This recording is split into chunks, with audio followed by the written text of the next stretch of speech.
तो हेलो दोस्तों, शिवम क्लासेस धनबाद में आपका स्वागत है। तो आशा करते हैं आप लोग अच्छे होंगे, स्वस्थ होंगे और मस्त होंगे। तो जैसा कि आप लोगों को पता है कि आरआरबी एलपीओ टेक्नीशियन के प्रीवियस ईयर के क्वेश्चंस का सीरीज चल रहा था। तो इससे पहले हमारा एक सीरीज चल गया था। कल जो हमारा सीरीज जो था वो मिस हो गया था। ठीक है, बहुत सारा रीज़न था, ऑफलाइन में थोड़ा सा मैं बिजी था और कंटेंट को लेकर के थोड़ा सा काम भी चल रहा था आप लोगों के लिए। और मैं बता दूं आप लोगों के लिए बहुत ही जल्द, मतलब 3-4 दिनों में बहुत ही अच्छी एक अनाउंसमेंट होने जाने वाली है। जो भी आरआरबी एलपीओ टेक्नीशियन की तैयारी कर रहे हैं, बहुत कुछ आपको मिलने वाला है। मतलब ऐसा मिलने वाला है कि आपको किसी भी प्लेटफॉर्म पर वो चीज़ आपको नहीं मिलेगा। तो बहुत ही जल्द वो आप लोगों के लिए सरप्राइज होगा, बहुत ही अच्छा होगा। और जो जेन्युइन स्टूडेंट है ना, जो तैयारी कर रहे हैं दिल से, डेडिकेशन के साथ, उनके लिए बहुत ही इंपॉर्टेंट अनाउंसमेंट वो होने वाला है। बहुत ही मज़ा आने वाला है। आप लोग उसी के पीछे हम लोग भी काम कर इसीलिए बिजी थे। और माफ़ी चाहूँगा कि एक क्लास हमारा मिस हो गया। तो अभी चलो इस सीरीज़ को आगे बढ़ाते हुए, थोड़ा सा लेट हो गया क्योंकि कंटेंट के पीछे भी काम करना था।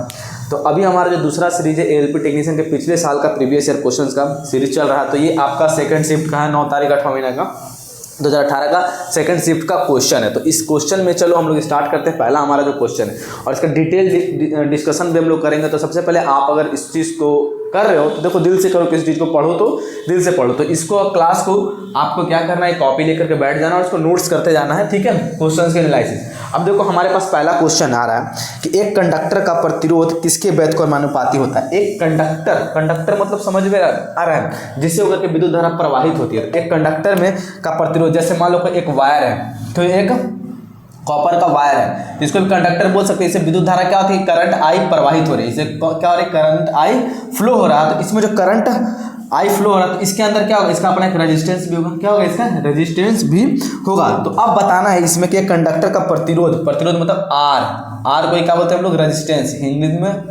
हिंदी में प्रतिरोध बोलते हैं। तो कंडक्टर के अंदर प्रतिरोध जो होता है किसके वैध के अनुपाती होता है। तो याद रखना, किसी भी चालक धारावाही तार में प्रतिरोध जो होती है 3 चीज़ों पे निर्भर करती है। बेसिकली 3 चीज़ों पे निर्भर करती है। ठीक है, अब बात करते हैं पहला क्या होगा, तार के लंबाई पर है ना। तार के लंबाई मतलब कैसे, तार का लंबाई के क्या होता है, समानुपाती होता है। आर जो होता है, R is directly proportional to L. मतलब अगर तार का लंबाई बढ़ाएंगे तो प्रतिरोध भी बढ़ जाएगा, याद रखना। दूसरा, तार के क्षेत्रफल पर, तार बोल सकते हो या कंडक्टर भी बोल सकते हो, है ना। तार के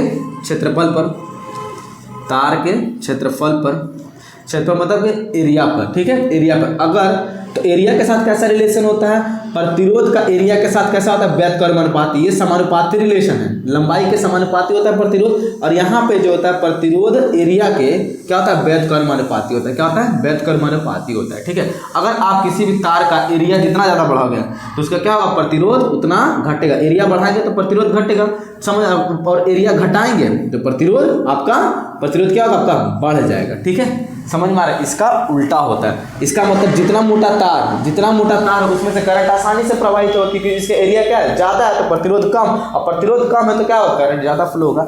तो याद रखना, प्रतिरोध किसी भी चालक धारावाही तार का प्रतिरोध जो होता है एरिया के वैध के अनुपाती होता है। इसके अनुसार कौन सा आंसर होगा आपका, ऑप्शन नंबर 3 आपका राइट आंसर हो जाने वाला है। ठीक है, अनुप्रस्थ भाग का क्षेत्रफल। और तीसरा जो होता है ना, क्या होता है, तार की प्रकृति। तार बोल सकते हो या कंडक्टर, है ना। तार की प्रकृति के ऊपर, तार की प्रकृति, नेचर कैसा। एक और होता है, चौथा लिख लेना। अब इसमें टेम्परेचर पे किसका होता है, टेम्परेचर पे भी डिपेंड करता है। 4 चीज़ों पे आपका डिपेंड करता है। अब देखो टेम्परेचर पे कैसे होता है, किसी भी धारावाही चालक तार का टेम्परेचर को अगर बढ़ाओगे तो क्या होगा, टेम्परेचर को बढ़ाओगे तो इसका रेजिस्टेंस भी बढ़ जाएगा। क्योंकि रेजिस्टेंस बढ़ेगा तो तार के अंदर के जो मॉलिक्यूल्स है ना, वो क्या, उनको एनर्जी मिलेगा, जिसके कोलिजन होगा। तो जिसके कारण क्या होगा, उसका प्रतिरोध भी बढ़ जाएगा, धारा आपका फ्लो होने में मुश्किल आएगी। तो याद रखना, 4 चीज़ों पर डिपेंड करते हैं। तो हमारा आंसर क्या हो गया, लंबाई के समानुपाती होते हैं, तार के क्षेत्रफल का वैध के अनुपाती होता है। ठीक है, याद रखना, ऑप्शन नंबर आपका सी इज द राइट आंसर। ये 4 चीज़ें याद रखना। अब आपको कमेंट बॉक्स में करना, प्रतिरोध का एसआई यूनिट क्या होता है, प्रतिरोध का एसआई यूनिट क्या होता है, ये आपको बताना है। तो इतना चीज़ें आप लोगों ने देख लिया। अब देखो मैं इस तरह करूँगा, आप लोग लगभग 10 क्लास करो, आपको पूरा रिवीजन हो जाने वाला है। ठीक है, अब चलो यहाँ पे है, ध्यान देना, निम्नलिखित में से किसने रासायनिक संयोजन के 2 महत्वपूर्ण नियमों की स्थापना करके रासायनिक विज्ञान की नींव रखी। याद रखना, तो रासायनिक विज्ञान की नींव रखी। तो याद रखना ऑप्शन नंबर इसका कौन सा हो जाएगा, स्टैन रदरफोर्ड तो नहीं होगा, एंटनी लेवोजियर। तो याद रखना एंटनी लेवोजियर के ऊपर, है ना, एंटनी एंटोनी लेवोजियर के ऊपर आप लोग लिखा था लेवोजियर, एंटोनी लेवोजियर। देखो एंटोनी लेवोजियर ने क्या क्या दिया है पहले ये बताते हैं। आधुनिक रसायन के जनक इन्हें कहा जाता है, आधुनिक रसायन के जनक इन्हें ही कहा जाता है। फिर इनको रासायनिक संयोजन के 2 नियम भी इन्होंने दिया है, रासायनिक संयोजन के 2 महत्वपूर्ण नियम भी इन्होंने दिया है। ठीक है, याद रखना।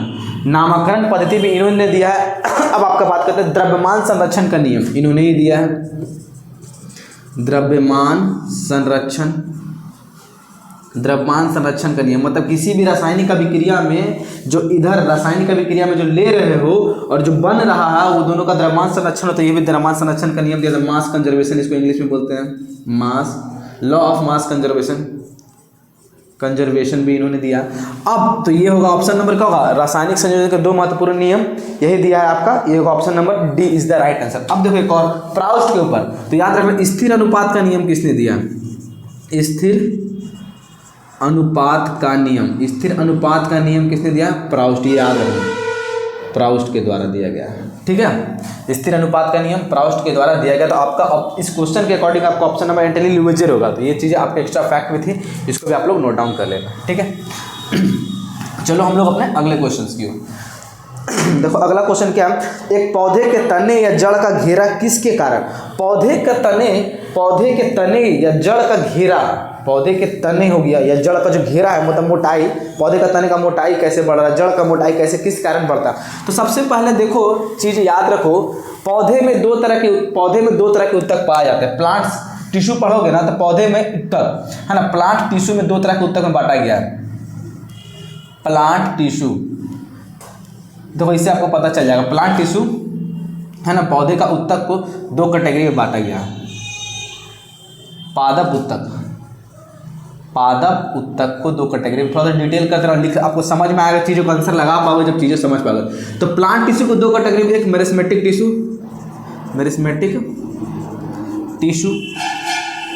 एक मेरिस्मेटिक टिश्यू हो गया और एक परमानेंट टिश्यू में बांटा गया। मेरिस्मेटिक टिश्यू को हिंदी में क्या बोलते हैं, विभाज्य उत्तक, और इसको परमानेंट को स्थिर उत्तक है ना। परमानेंट हो गया अस्थायी उत्तक, क्या बोलते हैं, अस्थायी उत्तक।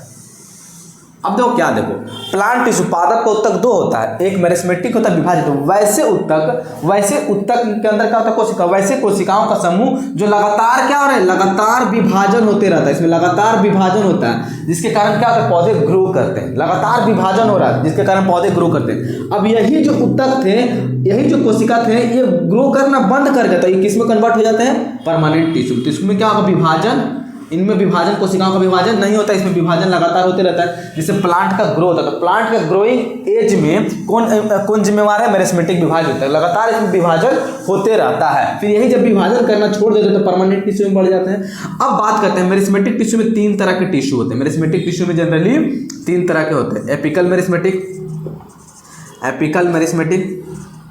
है ना, लिख दे रहे, एपिकल हो गया, एपिकल मेरिस्मेटिक टिश्यू। फिर दूसरा जो हो गया एपिकल के बाद हो गया लेटरल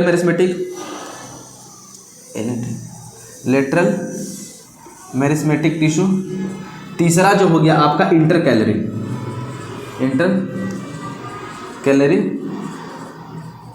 मेरिस्मेटिक टिश्यू।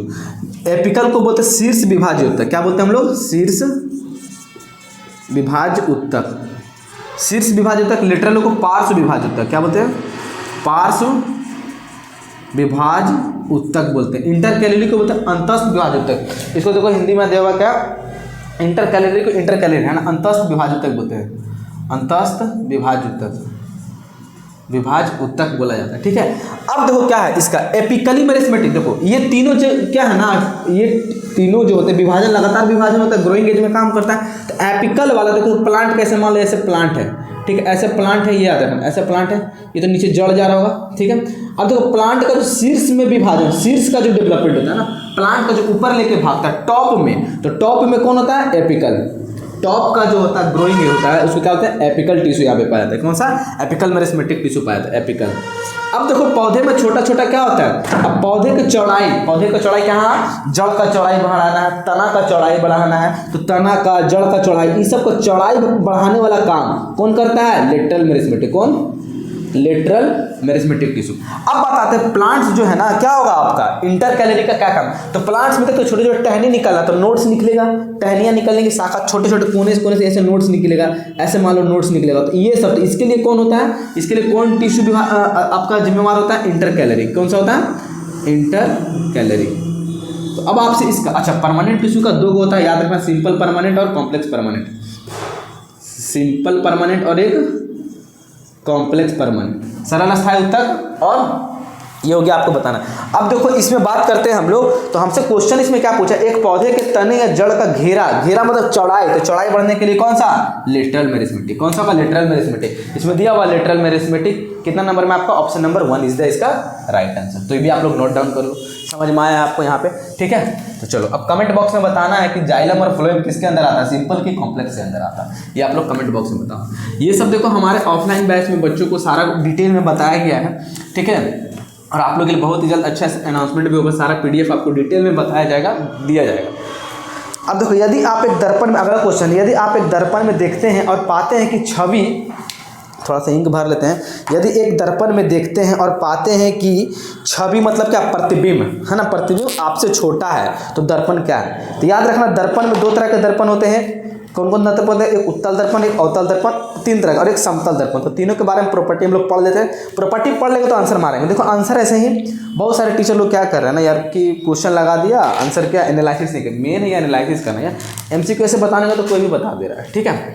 अब देखो क्या होता है, सबसे पहले दर्पण, दर्पण में तीन तरह के मिरर, इसको क्या बोलते हैं? मिरर तीन तरह के, एक होता उत्तल दर्पण, एक होता उत्तल दर्पण, उत्तल दर्पण है ना, कॉन्वेक्स मिरर, कॉन्वेक्स, एक होता है आपका अवतल।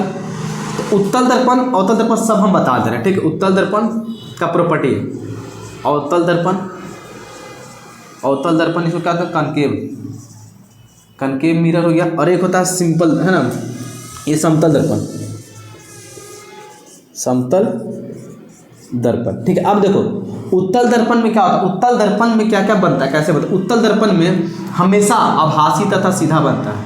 कैसा बनता है? आभासी एंड सीधा, आभासी सीधा बनता है, तथा वस्तु से क्या होता है? हमेशा छोटा, प्रतिबिंब जो है वस्तु से छोटा, आभासी सीधा तथा हमेशा छोटा, हमेशा छोटा बनता है उत्तल दर्पण, ठीक है। अवतल दर्पण में कैसा बनता है? आभासी,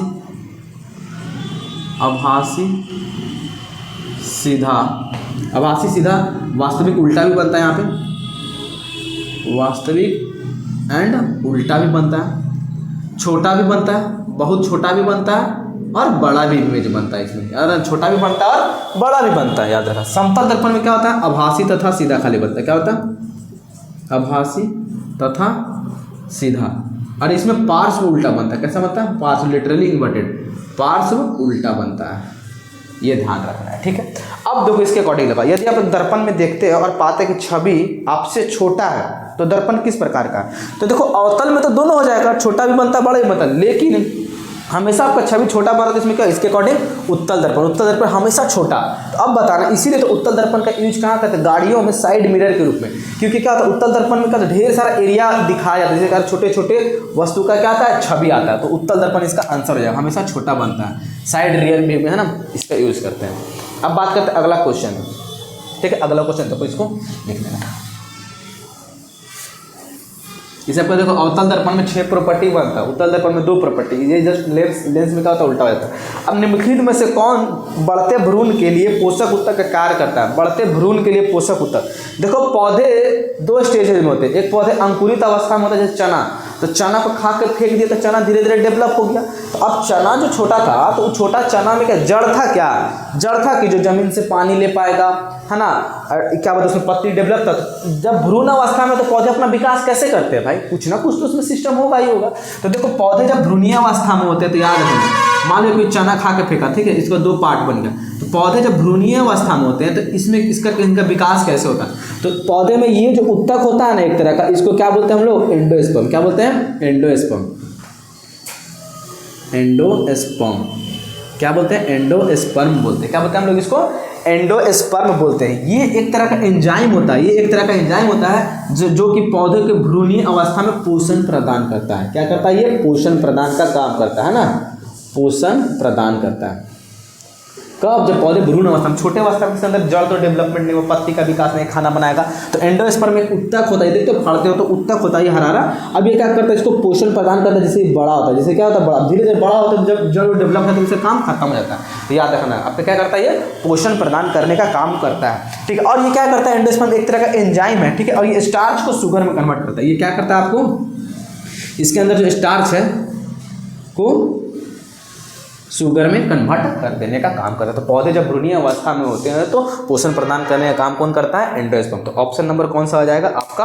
option number C is the right answer, endosperm, ठीक है। ये आपको ध्यान देना है, इसको भी डिटेल में हम लोगों ने पढ़ाया है, ठीक है।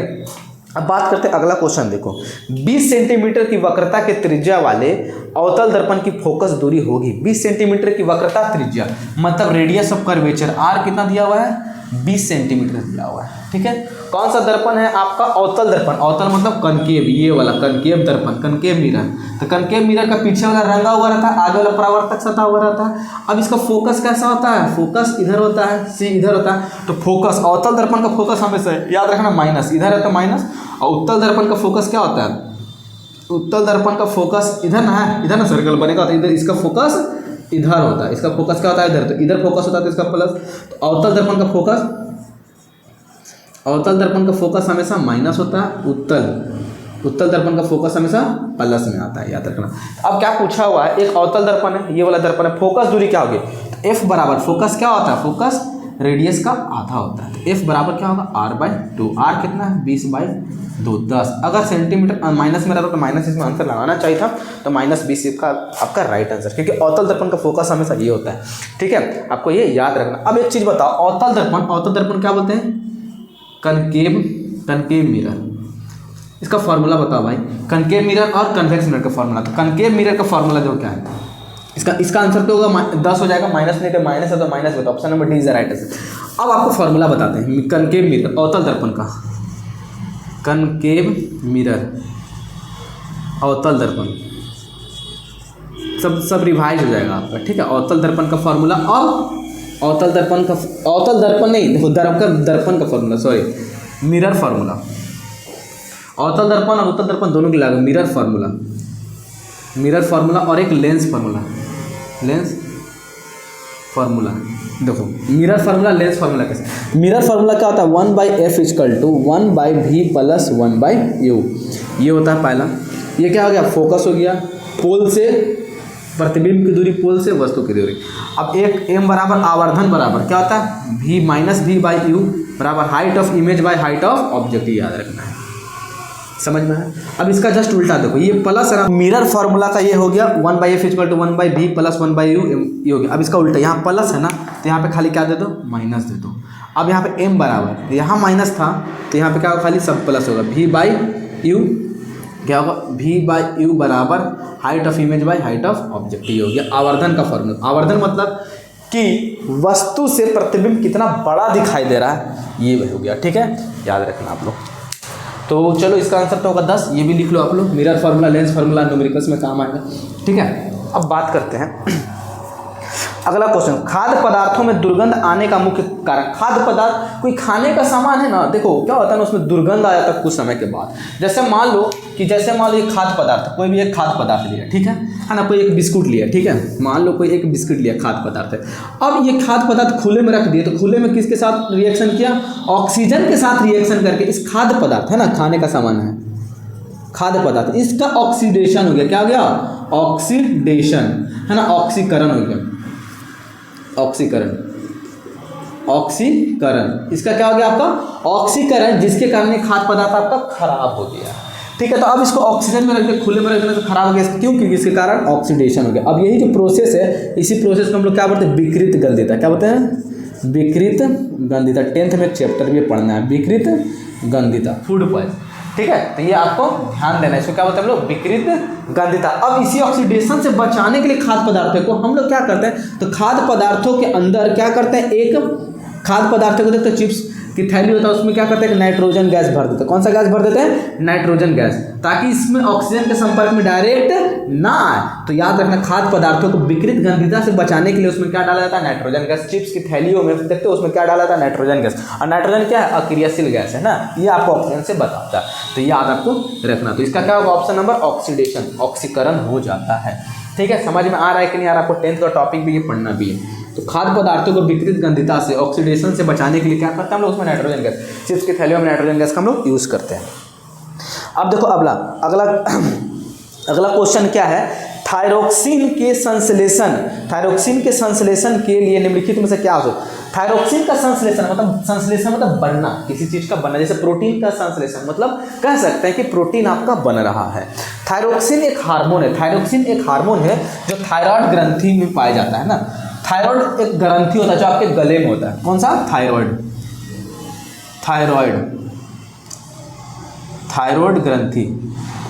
ग्रंथि होता है जो किस चीज़ का सेक्रेशन करता है, किस चीज़ का स्राव करता है, ये किस चीज़ का स्राव करता है आपका, किस चीज़ का स्राव करता है, थायरोक्सिन हार्मोन का, थायरोक्सिन हार्मोन का स्राव करता है। अब थायरोक्सिन हार्मोन का स्राव करता है।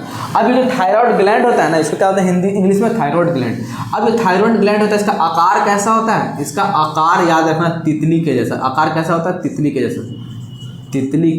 जैसा, कंठमाला है ना, कंठ के पास तितली के जैसा होता है। अब देखो क्या होता है, थायराइड ग्रंथि से क्या निकलता है, थायरोक्सिन हार्मोन। अब थायरोक्सिन हार्मोन में क्या होता है, दो तरह के आपका एंजाइम, दो तरह के यहाँ भी हार्मोन को स्राव करता है। एक करता है आपका T4 हार्मोन, एक T4 जो कि 80% होता है, और एक होता है आपका T3 जो कि आपका 20% होता है। T4 आपके 80% हो गया, और आपका T4 हो गया आपका 80% और T3 हो गया 20%। ठीक है, अब बात करें T4 जो होता है निष्क्रिय होता है, ये याद रखना आपको। T4 जो होता है आपका निष्क्रिय हार्मोन होता है, T4 जो होता है निष्क्रिय हार्मोन होता है। अब T3 होता है सक्रिय हार्मोन, इसी से रिलीज होता है सक्रिय हार्मोन। क्वेश्चन पूछ देगा T3 T4 हार्मोन किससे रिलीज होता है, तो ये तो थायराइड ग्लैंड से थायरोक्सिन हार्मोन निकलता है। ठीक है, और इसके अंदर क्या क्या पाया जाता है, निष्क्रिय हार्मोन के फॉर्म में T4 पाया जाता है, और सक्रिय हार्मोन के फॉर्म में T3 पाया जाता है, जो कि 20% होता है। अब थायराइड ग्रंथि देखते कभी कभी आयोडीन की कमी के कारण ये क्या होता है, थायरोक्सिन का स्रावन कम कर देता है, तो उसके कारण घेंघा रोग भी होता है। तो घेंघा रोग इसकी कमी के कारण होता है, आयोडीन मतलब सोडियम के कारण, है ना, सोडियम और नमक के कारण। ठीक है, याद रखिएगा आपका कौन सा ऑप्शन हो जाएगा आपका के लिए निम्नलिखित में से आवश्यक है, निम्नलिखित में से इसका आवश्यक क्या है, आयोडीन। ठीक है, और आयोडीन किस में पाया जाता है, नमक में पाया जाता है। ठीक है, तो इसे आयोडीन का सेवन करना आपको चाहिए, नहीं तो आयोडीन की कमी से आपको घेंघा रोग हो जाता है। ठीक है, याद रखना गले में, तो ये थायराइड हो गया। आपका क्या होगा, इसका आयोडीन आंसर हो जाएगा। समझ में आया, आयोडीन थायराइड ग्रंथि का कैसा शेप होता है, तितली के जैसा शेप होता है। थायराइड ग्लैंड से ये हार्मोन दो निकलता है, T4 और T3। याद रखना, आपको क्वेश्चन में आएगा, थोड़ा डीप का क्वेश्चन कर देगा तो इस तरह पूछ सकता है। ठीक है, अब चलो अगले क्वेश्चन की। अब देखो हम लोग का अगला क्वेश्चन क्या है। अब क्वेश्चंस को यहीं पर रहते हैं, कुछ क्वेश्चन छूट गया था। ठीक है, उसको हम लोग कल कंटिन्यू रखने वाले। बाकी आपको सेशन कैसा लगा आप लोग जरूर कमेंट बॉक्स में बताएं, शेयर करें, लाइक करें, और चलो इस तरह आप लोग अपना पढ़ाई को करते रहो और चीज़ों को नोट्स करो, ताकि आपका पूरा चैप्टर रिवाइज हो जाने वाला। तब तक के लिए जय हिंद।